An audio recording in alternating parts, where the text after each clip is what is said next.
ನಾನೊಂದು ಹೇಳೋದು ಮಾತು ಅಷ್ಟೇ ಎಲ್ಲರಿಗೂ. ಗ್ಯಾರಂಟಿ ನ್ಯೂಸ್ ಅವರು ಪಾಪ ಅವರೊಂದು ನಂಬರ್ ಹಾಕ್ತವ್ರೆ. ಆ ನಂಬರ್ಗೆ ನೀವು ಒಂದು ಸತಿ ಕರೆ ಮಾಡಿದ್ರೆ ಇನ್ನೊಬ್ಬರು ಪಾಪ ಕಾಯ್ತಾ ಇರ್ತಾರೆ, ಕಷ್ಟದಲ್ಲಿರೋರು ಕಾಯ್ತಾ ಇರ್ತಾರೆ. ಈ ಕೆಲವ್ರಿಗೆ ಆ ದೋಷ ಯಾಕೆ ಬರುತ್ತೆ ಅಂತಂದರೆ ಸ್ವಾರ್ಥಿಗಳಿಗೆ ದೋಷ ಬರುತ್ತೆ. ನಂದು ಕೇಳ್ತೀನಿ, ನನ್ನ ಮಗಳದು ಕೇಳ್ತೀನಿ, ನನ್ನ ಮೊಮ್ಮಗಳದು ಕೇಳ್ತೀನಿ, ಎಲ್ಲರದು ಕೇಳ್ತೀನಿ, ಇಲ್ಲಿ ಫ್ರೀಯಾಗಿ ಕೇಳ್ತೀನಿ. ಎಷ್ಟು ದಿವಸ ಕೇಳ್ತೀಯಪ್ಪ ರಜಾ?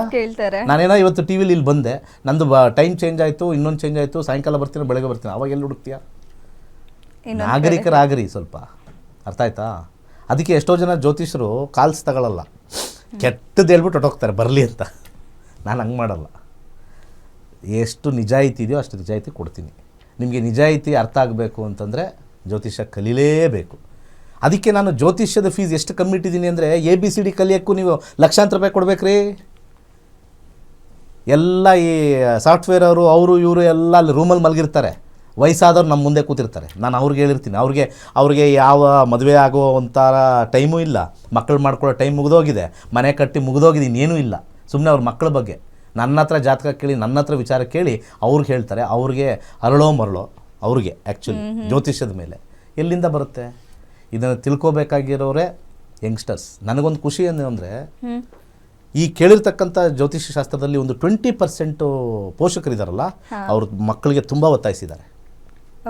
ನೀನೊಂದು ಸತಿ ಇವ್ರ ಪ್ರೋಗ್ರಾಮ್ ನೋಡು, ಎಷ್ಟು ಸೈಂಟಿಫಿಕ್ ಆಗಿ ಹೇಳ್ತಾರೆ, ಯಾವುದು ದೋಷ ಹೇಳಲ್ಲ, ಪೂಜೆ ಮಾಡು ಅಂತ ಹೇಳಲ್ಲ, ಹಣೆ ಬರದ ಬಗ್ಗೆ ಮಾತಾಡ್ತಾರೆ. ಯಾವಾಗ ಹಣೆ ಬರ ಮಾತಾಡ್ತೀರಾ ಆವಾಗ ಕಾನ್ಫಿಡೆನ್ಸ್ ದೇವ್ರ ಮೇಲೆ ಜಾಸ್ತಿ ಆಗುತ್ತೆ.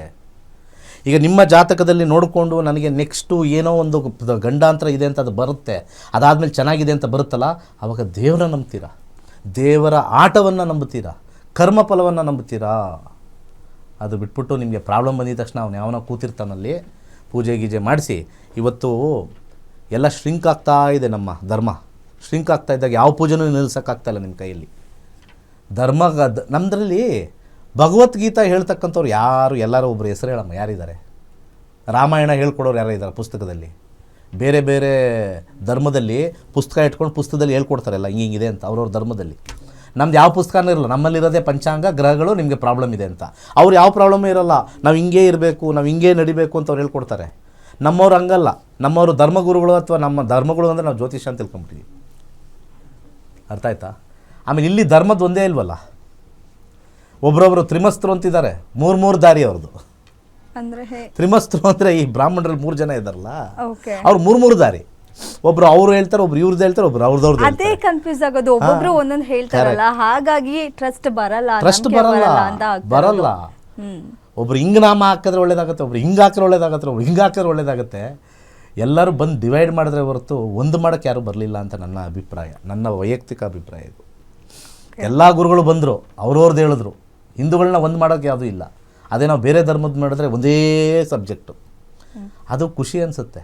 ನಾವೆಲ್ಲ ಬಂದು ಡಿವೈಡ್ ಆಗಿಬಿಟ್ಟಿದ್ದೀವಿ, ಡಿವೈಡ್ ಆಗಿ ರೂಲ್ ಆಗ್ತಾಯಿದ್ದೀವಿ. ಅದು ಕರೆಕ್ಟ್, ಬ್ರಿಟಿಷ್ ಹೇಳಿರೋದು ಭಾರತದಲ್ಲಿ ಡಿವೈಡ್ ರೂಲ್. ಅದು ಜ್ಯೋತಿಷದಲ್ಲೂ ನಾನು ನೋಡ್ತಾ ಇದ್ದೀನಿ, ನನ್ನ ಅನುಭವ ತುಂಬ ಇಲ್ಲಿ ಒಬ್ಬರೊಬ್ರದ್ದು ನೋಡ್ತಾ ಇದ್ದೀನಲ್ಲ, ಕಾಲ್ ಬರೋರ್ದೆಲ್ಲ ಸ್ವಾರ್ಥದ ಕಾಲ್ ಬರ್ತದಲ್ಲಿ. ನಾವೆಲ್ಲ ನಿಂತು ಬೆಳೆಸೋಣ ಇದನ್ನು ಜ್ಯೋತಿಷ್ಯನ ಅಂತ. ಅಟ್ಲೀಸ್ಟ್ ಒಂದು 65,000 ಜನ ನಮಗೆ ಬಂದವರೆ, ಅವ್ರಿಗೆಲ್ಲ ದೇವರು ಆ ನವಗ್ರಹಗಳು ಅವ್ರಿಗೆ ಒಳ್ಳೇದು ಮಾಡ್ತಾ ಇದ್ದಾವೆ. ಇಷ್ಟು ಜನ ಬಂದಿದ್ದಾರಲ್ಲ, ಎಷ್ಟು 1000 ಜನ ಕೂತ್ಕೊಂಡು ಕಲ್ತಿದ್ದಾರಲ್ಲ ನೋಡಿ ಎಷ್ಟು.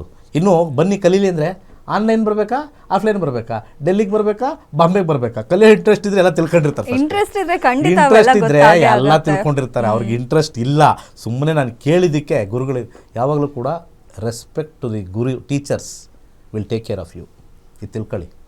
ನಾವು ಮಕ್ಕಳಿಗೆ ಹೇಳ್ತೀವಲ್ಲ, ಉಪಾಧ್ಯಾಯರು ನಮಸ್ಕಾರ ಮಾಡಬೇಕು, ಗುರುಗಳು ನಮಸ್ಕಾರ ಮಾಡಬೇಕು ಅಂತ.